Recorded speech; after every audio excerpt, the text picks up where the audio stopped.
জাতীয় থেকে আন্তর্জাতিক, প্রান্তিক জনপদ থেকে নগর চারপাশ ঠিক কী ঘটছে এই মুহূর্তে তা নিয়ে আমাদের আয়োজন এখন চারদিক। আর আপনাদের সঙ্গে আছি আমি সিউল আহমেদ।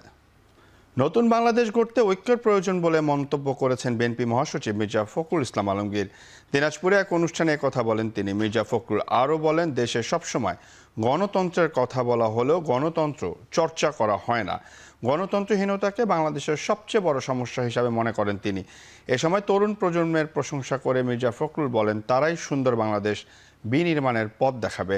আওয়ামী লীগ শাসনামলে সমালোচনা করে বিএনপির এই নেতা বলেন, ফ্যাসিস্ট সরকার প্রতি বছর দেশ থেকে $16 বিলিয়ন পাচার করেছে। 16 বছরে পাচার হয়েছে প্রায় $280 বিলিয়ন। অনুষ্ঠানে দিনাজপুর সরকারি কলেজে অর্থনীতি বিভাগের শিক্ষকতার সময় স্মৃতিচারণ করেন মির্জা ফখরুল।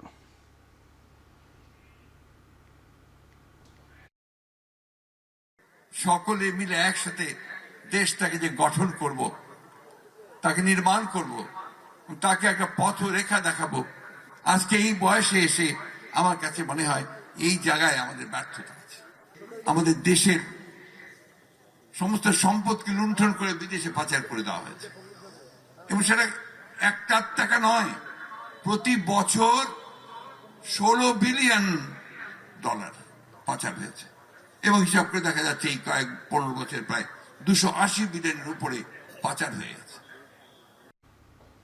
সৎ ও যোগ্য আইন প্রণেতা নির্বাচিত করতে হলে আনুপাতিক হারে নির্বাচনের বিকল্প নেই বলে জানিয়েছেন জামায়াতে ইসলামীর আমির ডক্টর শফিকুর রহমান। বিকেলে নাটোর জেলা জামায়াতের সুধী সমাবেশে প্রধান অতিথির বক্তব্যে তিনি একথা বলেন। এ সময় গুম, খুন, হত্যা ও লুটপাট সহ আওয়ামী লীগের নানা অপকর্মের বিচার দাবি করেন তিনি।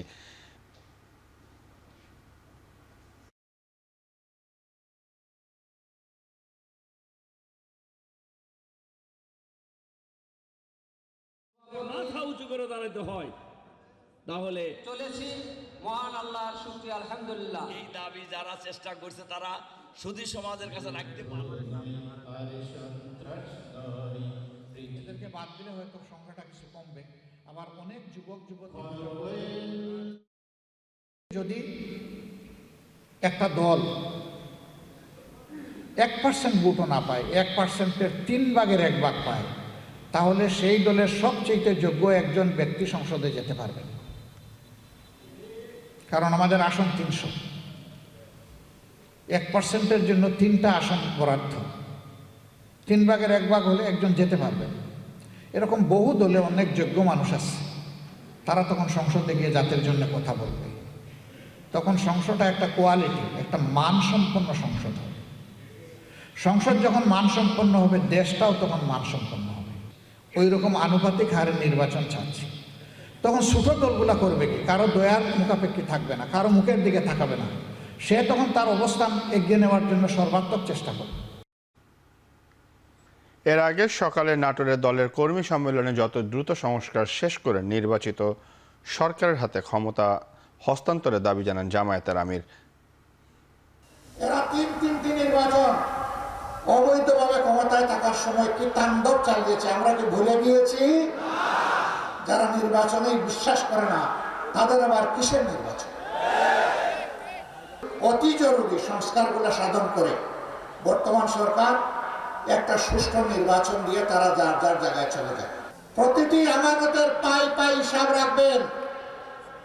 চুরি করে দেশের সম্পদ বিদেশে পাচার করবেন না, যেমনটি গত 15.5 বছরে করা হয়েছে। 71-এর তকমা লাগিয়ে 54 বছর ধরে আওয়ামী লীগ দেশকে শোষণ করেছে বলে মন্তব্য করেছেন বাংলাদেশ জামায়াতে ইসলামীর নায়েবে আমির অধ্যাপক মুজিবুর রহমান। শুক্রবার বিকালে জামায়াতে ইসলামীর ড্যামরা থানার কর্মী সম্মেলনে তিনি একথা বলেন।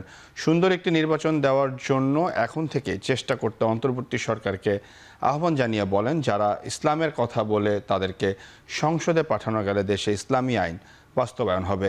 এ সময় দলটির ঢাকা মহানগর দক্ষিণের সেক্রেটারি ডক্টর মোহাম্মদ শফিকুল ইসলাম মাসুদ বলেন, তার দল চাঁদাবাজ, দখলদার ও বৈষম্য মুক্ত বাংলাদেশ গড়তে বদ্ধপরিকর। চাঁদাবাজ যে দলেরই হোক, ছাড় দেওয়া হবে না বলেও এ সময় হুঁশিয়ারি দেন তিনি। ইসলামী ছাত্র শিবিরের এই 71-এর তকমা লাগিয়েই আমাদেরকে 54 বছর ধরে শোষণ করেছে বাংলাদেশ আওয়ামী লীগ। সকল দলকে নিষিদ্ধ করে দিয়ে শুধুমাত্র বাকশাল নামক দল রাখার কারণে এটা একটা বিশ্বাসঘাতকতা তারা করেছে। এই বর্তমান সরকারকে সুন্দর একটা নির্বাচন উপহার দেওয়ার জন্য এখন থেকে চেষ্টা করুন, সংস্কার করুন এবং কাজ করুন। চাঁদাবাজ আগেও ছিল, এখনো আছে, শুধু হাত বদল হয়েছে। আমরা পরিষ্কার ঘোষণা দিতে চাই, চাঁদাবাজ যে দলেরই হোক, যে আমরা সবাই মিলে তার মোকাবেলা করার জন্য চাঁদাবাজ দখলদারদের বিরুদ্ধে জীবন বাজি রেখে বাংলাদেশ জামাত ইসলামী ভূমিকা রাখবে। ক্ষমতা দীর্ঘস্থায়ী করার পাঁয়তারা না করে দ্রুত নির্বাচনের তারিখ ঘোষণার দাবি জানিয়েছেন সিপিবির সভাপতি শাহ আলম। শুক্রবার বিকেলে রাজধানীর সোহরাওয়ার্দী উদ্যানে সিপিবির ঢাকা সমাবেশে তিনি একথা বলেন। সমাবেশে জুলাই আগস্ট হত্যাকাণ্ডের দ্রুত বিচার, আহতদের সুচিকিৎসা এবং নিহত ও আহতদের পরিবারের পুনর্বাসনের দাবি ওঠে। এছাড়াও উৎপাদন খরচ ও নিত্যপণ্যের দাম কমানো, রেশন ও ন্যায্য মূল্যের দোকান চালু, জানমালের নিরাপত্তা নিশ্চিত করা সহ 18 দফা দাবি জানায় দলটি। এ সময় অনির্বাচিত সরকার যেন অনির্দিষ্টকালের জন্য ক্ষমতায় স্থায়ী না হয় সে বিষয়ে সকল দলকে ঐক্যবদ্ধ থাকার আহ্বান জানান দলটির নেতারা। আর 15 জানুয়ারির মধ্যে নির্বাচনের তারিখ ঘোষণার দাবি জানান সিপিবির সাধারণ সম্পাদক। যারা আইনের শাসন, গণতন্ত্রের যা আইনের শাসন এবং গণতন্ত্রের পথে বড় বাধা, যা বর্তমান সরকারের ভাবমূর্তি নষ্ট করছে, সরকারকে বিতর্কিত করছে এবং তার দুর্বলতাকে প্রকাশ করছে। 53 বছরে যারা দেশ শাসন করেছে তারা দেশের প্রতি দরদ দেখায়নি বলে মন্তব্য করেছেন ইসলামী আন্দোলন বাংলাদেশের আমির সৈয়দ রেজাউল করিম। তিনি আরও বলেন, আওয়ামী লীগ কখনোই বাংলাদেশের স্বার্থ দেখেনি, 15 বছরে শুধু ভারতের স্বার্থ দেখেছে। শুক্রবার রাজধানীর ইঞ্জিনিয়ার্স ইনস্টিটিউশনে ইসলামী শ্রমিক আন্দোলনের সম্মেলনে সৈয়দ রেজাউল করিম বলেন, অন্তর্বর্তী সরকারকে সময় না দিয়ে বিএনপি সহ অনেক দলই তাড়াহুড়া করছে। আওয়ামী লীগের দোসররা সক্রিয় আছে উল্লেখ করে দলীয় নেতাকর্মীদের সতর্ক থাকার আহ্বান জানান ইসলামী আন্দোলন বাংলাদেশের আমির।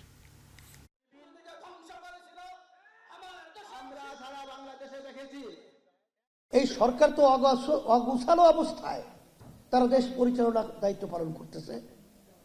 সেখানে আমাদের দায়িত্ব কর্তব্য, তাদের ভুল ত্রুটি থাকতেই পারে। এখন পর্যন্ত 3 মাস 4 মাস যেতে পারে না। এর ভিতরে আমাদের যে তাড়াহুড়া, এর মাধ্যমে কিন্তু এই সরকার সুন্দরভাবে দেশ পরিচালনার যে সুস্থভাবে দায়িত্ব পালন করবে, এটা অনেক অংশে কিন্তু আমি বলবো ব্যাহত হয়েছে। এ প্রজন্মের শিক্ষার্থীদেরকে ইসলামী আদর্শে গড়তে সঠিক ইতিহাস পাঠ্যপুস্তকে তুলে ধরার ব্যাপারে তাগিদ দিয়ে মন্তব্য করেন ইসলামী ছাত্র আন্দোলন কেন্দ্রীয় কমিটির সেক্রেটারি জেনারেল শেখ মাহবুবুর রহমান নাহিয়ান। শুক্রবার সিলেট কবি নজরুল ইসলাম অডিটোরিয়ামে ইসলামী আন্দোলন সিলেট জেলা শাখার সম্মেলনে প্রধান অতিথির বক্তব্যে একথা বলেন তিনি। এ সময় ইসলামী চেতনার নীতির কথা উল্লেখ করে তিনি বাংলাদেশকে এগিয়ে নিতে আদর্শিক নেতা নির্বাচনের পরামর্শ দেন। সম্মেলনে বক্তব্যের সময় রাষ্ট্রের চূড়ান্ত মুক্তির জন্য ইসলামী শাসন ব্যবস্থা প্রচলনের দাবি জানান বক্তারা। জুলাই আগস্টে ছাত্র জনতার আন্দোলনে যে সকল অভিভাবকরা অংশগ্রহণ করেছেন তাদেরকেও এই সম্মেলনে সংবর্ধনা প্রদান করা হয়। সম্মেলনে জেলার 12টি উপজেলার বিভিন্ন ইউনিটের ছাত্র প্রতিনিধিরা উপস্থিত ছিলেন।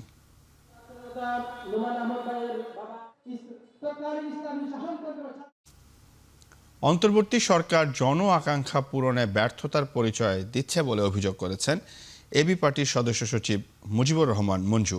8 দলের যুগ্ম মহাসচিব ব্যারিস্টার আসাদুজ্জামান ফুয়াদ বলেছেন, সংস্কার ও নির্বাচন নিয়ে অযথা বিতর্ক তোলা হচ্ছে। সরকার আন্তরিক হলে মৌলিক সংস্কারগুলো করে 1 বছরের মধ্যে নির্বাচন দেয়া সম্ভব। শুক্রবার বিকেলে লক্ষ্মীপুরে গণসমাবেশে কথা বলেন তারা। সমাবেশকে কেন্দ্র করে লক্ষ্মীপুর শহরের আলিয়া মাদ্রাসা মাঠ জনসমুদ্রে পরিণত হয়। অনুষ্ঠানে এবি পার্টির জেলার নেতারা বক্তব্য রাখেন। আগামী নির্বাচনে জনগণের আশা আকাঙ্ক্ষার প্রতিফলন ঘটাতে এবি পার্টি গুরুত্বপূর্ণ ভূমিকা পালন করবে বলে উল্লেখ করেন তারা।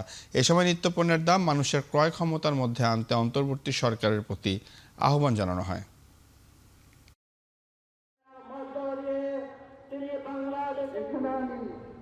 রংপুর বিভাগ সহ দেশের 13 জেলায় মৃদু শৈত্যপ্রবাহ বয়ে যাচ্ছে। শুক্রবার মৌসুমের সর্বনিম্ন তাপমাত্রা রেকর্ড করা হয়েছে তেঁতুলিয়ায় 8.3 ডিগ্রি সেলসিয়াস। অন্যদিকে ঢাকায় 13.6 ডিগ্রি সেলসিয়াস রেকর্ড করা হয়েছে। শুক্রবার সকালে আবহাওয়া অফিস জানায় এই অবস্থা আগামী 6-7 জানুয়ারি পর্যন্ত থাকতে পারে। সারা দেশে তাপমাত্রা কমতে পারে 4 ডিগ্রি সেলসিয়াস পর্যন্ত। দেশের বিভিন্ন স্থানে শীতের তীব্রতা বেড়েছে। রংপুর বিভাগ সহ কয়েক জেলায় মৃদু শৈত্যপ্রবাহ চলছে। ঢাকার আকাশেও সূর্যের দেখা মেলেনি।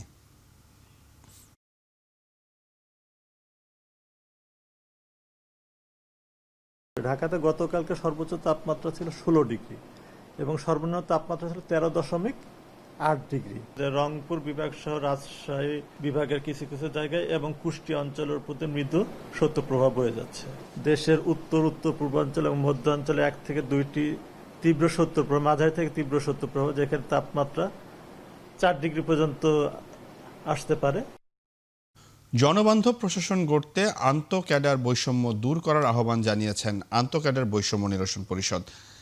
শুক্রবার রাজধানীর কৃষিবিদ ইনস্টিটিউটে আয়োজিত সমাবেশে দাবি জানানো হয়, প্রশাসন ক্যাডারভুক্ত কর্মকর্তারা ক্ষমতার অপব্যবহার করে রাষ্ট্রকে ভুল পথে পরিচালিত করায় স্বাধীনতার 54 বছরও জনগণের আশা আকাঙ্ক্ষার প্রতিফলন হয়নি বলেও মন্তব্য করেন বক্তারা।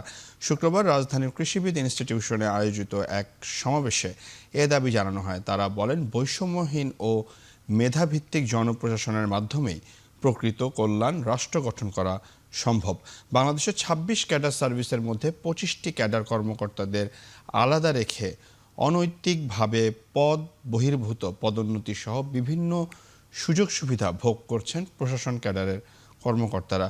প্রশাসন ক্যাডারের আমলাতান্ত্রিক জটিলতার কারণে মাঠ পর্যায়ে জনগণ কাঙ্ক্ষিত সেবা প্রাপ্তি থেকে বঞ্চিত হচ্ছেন। আমরা সিভিল সার্ভিসে বৈষম্য নিরসন করে বাংলাদেশের বৈষম্য নিরসন করতে চাই।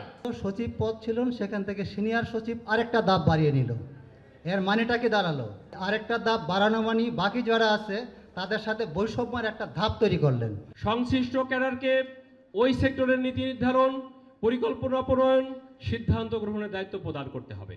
আর এগুলো নীতি নির্ধারণে যারা আছে, এই অদক্ষ অপেশাদার যারা আছে, তারা এই নীতিগুলো করার জন্য আজকে বলা হচ্ছে যে আমার শিক্ষা স্বাস্থ্যগতি ভুল, আমাদের এদের ক্যাডার থেকে বের করতে হবে।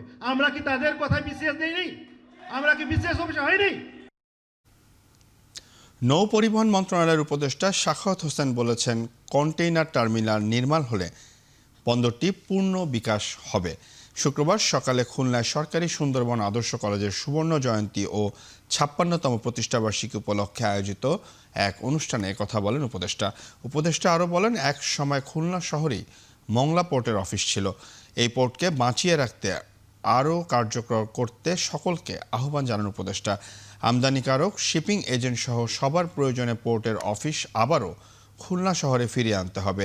ট্যারিফ কমিয়ে আমদানিকারকদের এ বন্দর ব্যবহারে আরও আগ্রহী করে তুলতে হবে।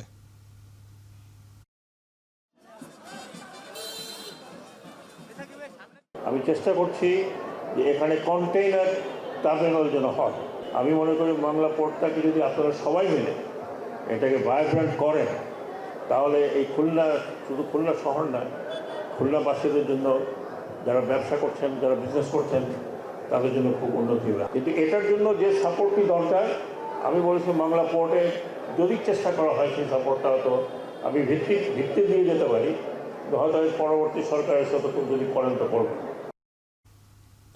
রাজধানী ঢাকা সহ দেশের বিভিন্ন জায়গায় মৃদু ভূমিকম্প অনুভূত হয়েছে।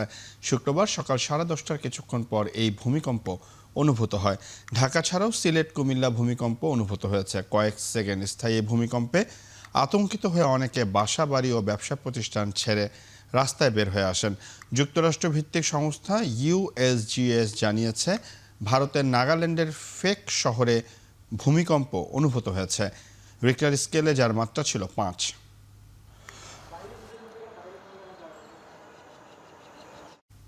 তীব্র শীত উপেক্ষা করে পর্যটন কেন্দ্রগুলোতে ভিড় বেড়েছে পর্যটকদের। এতে জমে উঠেছে পর্যটন কেন্দ্রিক ব্যবসা বাণিজ্য। সকাল থেকেই পর্যটকদের পদচারণায় মুখর হয়ে ওঠে কক্সবাজার সমুদ্র সৈকত। সাপ্তাহিক ছুটির দিনে নোনা জলে গা ভিজিয়ে উপভোগ করেন সমুদ্রপ্রেমীরা। একই চিত্র দেখা যায় সাগরকন্যা কুয়াকাটায়। পর্যটকের সমাগম বাড়ায় মৌসুমের শুরু থেকেই চাঙা স্থানীয় ব্যবসা বাণিজ্য। বুকিং হয়েছে হোটেল, মোটেল ও রিসোর্টের অধিকাংশ রুম। পর্যটক বাড়ায় লাভবান হওয়ার আশায় ব্যবসায়ীদের। বরিশালে শুরু হয়েছে 2 দিনব্যাপী ফ্যান্টাস্টিক কেক কার্নিভাল। বিকেলে নগরীর বেলস পার্কে শিশুদের চিত্রাঙ্কন প্রতিযোগিতার মধ্য দিয়ে ফ্যান্টাস্টিক কেক কার্নিভাল শুরু হয়। এই সময় bike riding, electronic bull's sliding সহ 8টি ভিন্ন ধরনের গেম এবং শিশুদের নিয়ে নানা ধরনের প্রতিযোগিতার আয়োজন করা হয়। বিভিন্ন বুথে সাজানো হয় আকিজ বেকার্স লিমিটেডের ফ্যান্টাস্টিক কেকের নানা পণ্যের সমাহার। ছুটির দিন হয় অনুষ্ঠানে দর্শনার্থীদের ভিড় ছিল চোখে পড়ার মতো। শিশুদের নিয়ে এমন আয়োজনে খুশি অভিভাবকরাও। আকিজ বেকার্স লিমিটেডের ফ্যান্টাস্টিক কেকের আয়োজনে 2 দিনব্যাপী এই আয়োজন সকাল 10টা থেকে রাত 9টা পর্যন্ত সর্বসাধারণের জন্য উন্মুক্ত থাকবে।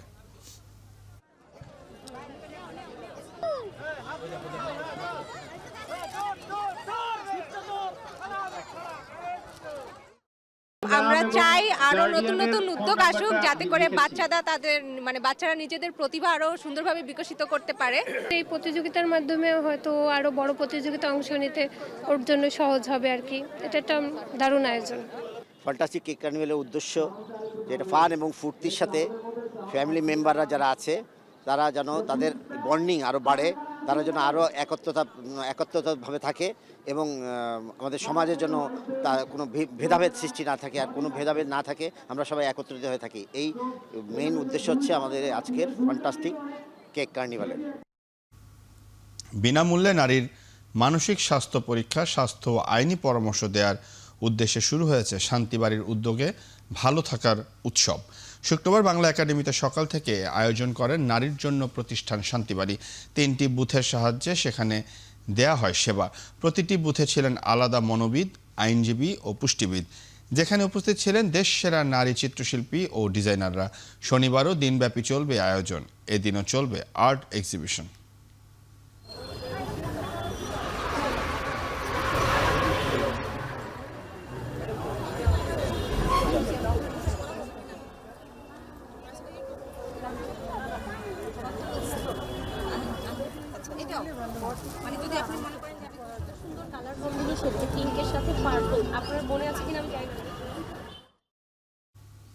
নীলফামারীর সৈয়দপুরে 1000-এর বেশি রোগীকে ফ্রি চিকিৎসা সেবা ও ওষুধ দিয়েছে গরিব চিকিৎসা সেবা নামে একটি সংগঠন। সকাল 9টা থেকে বিকাল 4টা পর্যন্ত চলে এই ফ্রি মেডিকেল ক্যাম্প। চিকিৎসা সেবায় অংশ নেন নীলফামারী, রংপুর ও দিনাজপুরের 20 জন বিশেষজ্ঞ চিকিৎসক। বিনামূল্যে চিকিৎসা ও ওষুধ পেয়ে সন্তোষ প্রকাশ করেন সৈয়দপুর পৌরসভা ও আশেপাশের রোগীরা। প্রায় 9 বছর ধরে গরিব ও দুস্থ রোগীদের বিনামূল্যে চিকিৎসা ও ওষুধ প্রদান করে আসছে এই স্বেচ্ছাসেবী সংগঠনটি।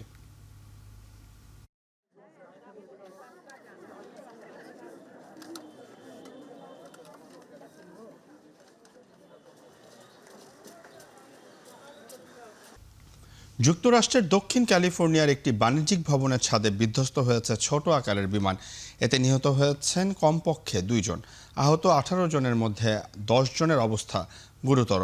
ফ্লাইট ট্র্যাকিং ওয়েবসাইট ফ্লাইট অ্যাওয়ারের তথ্য বলছে বিধ্বংসী হওয়া বিমানটি 4 সিটের সিঙ্গেল ইঞ্জিন এয়ারক্রাফট, যা টেক অফ করার কয়েক মিনিটের মধ্যেই বিধ্বস্ত হয়। বাণিজ্যিক ভবনটি সেলাই মেশিন ও সুতার গুদাম হিসাবে ব্যবহার করা হতো, তাই বিমানটি বিধ্বস্ত হবার পরই ভবনটিতে আগুন ধরে যায়। দমকল বাহিনী পরবর্তীতে আগুন নিয়ন্ত্রণে আনে। দুর্ঘটনার কারণ এখনও জানা সম্ভব হয়নি।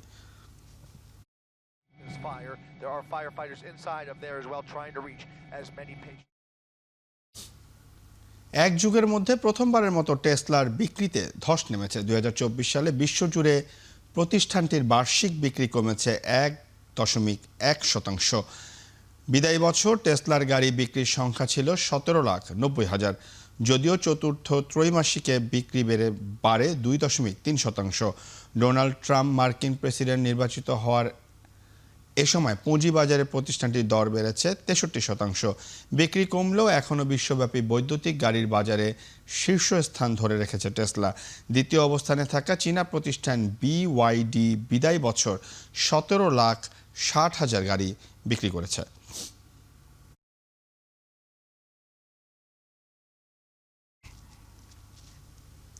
রাশিয়া থেকে ইউক্রেন হয়ে ইউরোপে প্রাকৃতিক গ্যাস সরবরাহ বন্ধ হওয়ায় এশিয়ার সঙ্গে বাড়তে পারে প্রতিযোগিতা, ঊর্ধ্বমুখী হতে পারে বিকল্প জ্বালানির দাম। ইউক্রেনের প্রেসিডেন্ট ভলোদিমির জেলেনস্কি জানান, যুক্তরাষ্ট্র ও অন্যান্য উৎপাদনকারী দেশ থেকে ইউরোপে গ্যাস সরবরাহ বাড়লেও নিত্যপণ্যটির দাম কিছুটা সহনশীল হতে পারে। হাইটং ইন্টারন্যাশনাল সিকিউরিটিজ বলছে, এই পদক্ষেপ বিশ্বের এলএনজি বাজারকে আরও সংকুচিত করবে। চলতি বছর এবং আগামী বছরও সরবরাহ সংকট অব্যাহত থাকবে। বিশেষ করে এলএনজির ক্ষেত্রে সরবরাহ সীমিত হওয়ার স্পট এলএনজির দামে আরও ঊর্ধ্বগতি দেখা দিতে পারে। 2022 সালের ফেব্রুয়ারিতে রাশিয়া ইউক্রেনে হামলা চালানোর পর ইউরোপে জ্বালানি সংকট দেখা দেয়। এর জেরে আঞ্চলিক ও আন্তর্জাতিকভাবে তরলীকৃত প্রাকৃতিক গ্যাস এলএনজির দাম বেড়ে যায়।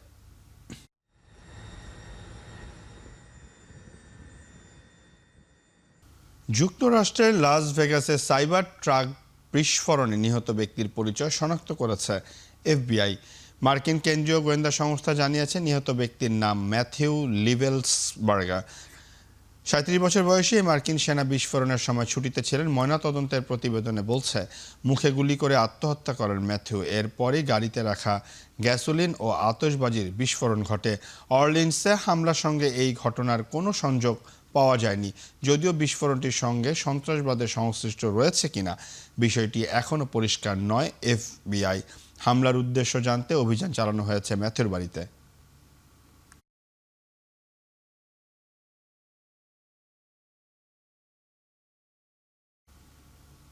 দক্ষিণ কোরিয়ার একটি বহুতল ভবনে ভয়াবহ অগ্নিকাণ্ডের পর গুরুতর অসুস্থ 12 বাসিন্দাকে হাসপাতালে নেওয়া হয়েছে। দমকল বিভাগ জানায়, শুক্রবার দেশটির অভিশংসিত প্রেসিডেন্টকে গ্রেফতার নিয়ে যখন উত্তাল দক্ষিণ কোরিয়া, তখন সিয়ংনাম শহরের একটি 8তলা ভবনে অগ্নিকাণ্ড ঘটে। এ সময় ভবনটিতে আটকা পড়েন অন্তত 30 বাসিন্দা।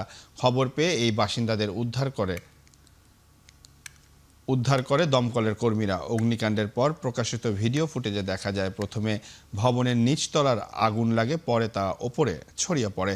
আগুনের ধোঁয়ায় ভবনের 12 জন অসুস্থ হয়ে পড়লেও তাদের অবস্থা এখন স্থিতিশীল বলে জানিয়েছে পুলিশ। যদিও অগ্নিকাণ্ডের কারণ এখনও জানা যায়নি, তবে শুরু হয়েছে আলামত সংগ্রহ।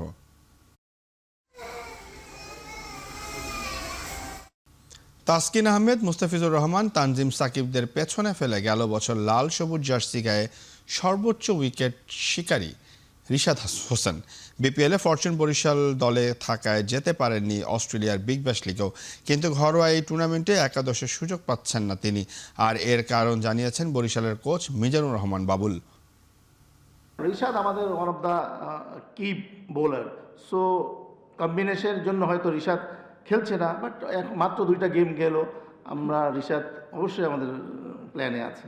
টিম কি চিন্তা করে যে টিম কি কম্বিনেশনে খেললে টিম জিতবে, সো সেই ক্ষেত্রে হয়তো আজকে নাইট ম্যাচ ছিল বা অন্য কম্বিনেশন করতে গিয়ে রিশাদের খেলাটা হচ্ছে না। বাট আমি আগেও বলেছি যে মাত্র 2টো ম্যাচ হলো, অনেক সময় বাকি পড়ে আছে খেলা, সো রিশাদ অবশ্যই খেলবে। রিশাদ আমাদের কি প্লেয়ার। জাতীয় টেনিস কমপ্লেক্সে বিজয় দিবস টেনিস প্রতিযোগিতা 2024-এর ফাইনাল খেলা ও পুরস্কার বিতরণী অনুষ্ঠিত হয়েছে। যুব ও ক্রীড়া মন্ত্রণালয়ের সচিব রেজাউল মাকসুদ জাহেদি প্রধান অতিথি হিসাবে উপস্থিত থেকে বিজয়ী খেলোয়াড়দের মধ্যে পুরস্কার বিতরণ করেন। পুরুষ এককে আর্মি অফিসার্স ক্লাবের জারিফ আবরার এবং দ্বৈত রাউন্ডে আমেরিকান ক্লাবের রুস্তম আলী ও মিলন হোসেন জুটি চ্যাম্পিয়ন হয়। এছাড়া মহিলা এককে বিকেএসপির হালিমা জাহান ও দ্বৈতে ঝালকাঠি টেনিস ক্লাবের সুস্মিতা সেন ও সুমাইয়া আক্তার ট্রফি তুলেছেন। এদিকে অনূর্ধ্ব 14-18-তে বিজয়ী হন কাব্য গায়েন ও হালিমা জাহান। প্রতিযোগিতায় মোট টাকা 3,35,000 টাকা প্রাইজ মানি দেওয়া হয়।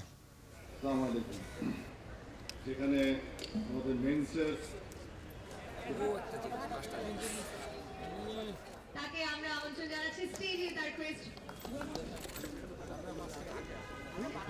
সকলের কাছ থেকে করতালি আশা করছি।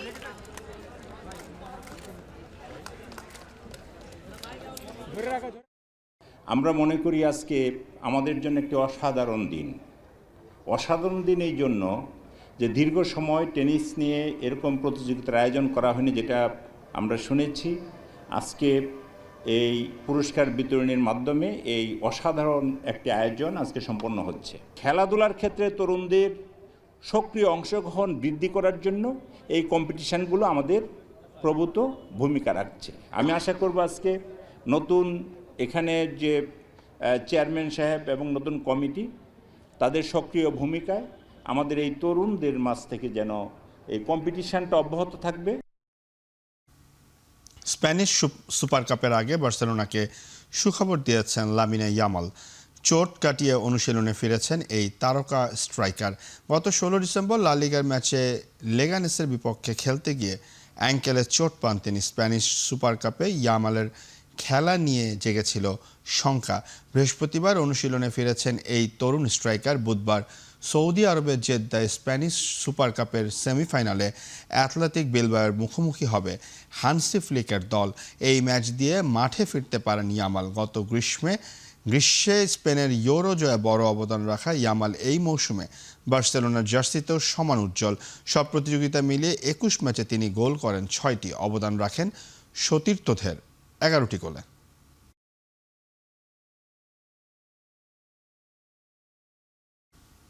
শেষ করছি এখন চারদিক। এখন টেলিভিশন ওয়েবসাইট দেখতে ভিজিট করুন www.এখন.tv। এখন টেলিভিশন ফেসবুক দেখতে ভিজিট করুন facebook.com/tv.এখন এবং এখন টেলিভিশন ইউটিউব দেখতে ভিজিট করুন youtube.com/c/এখন TV।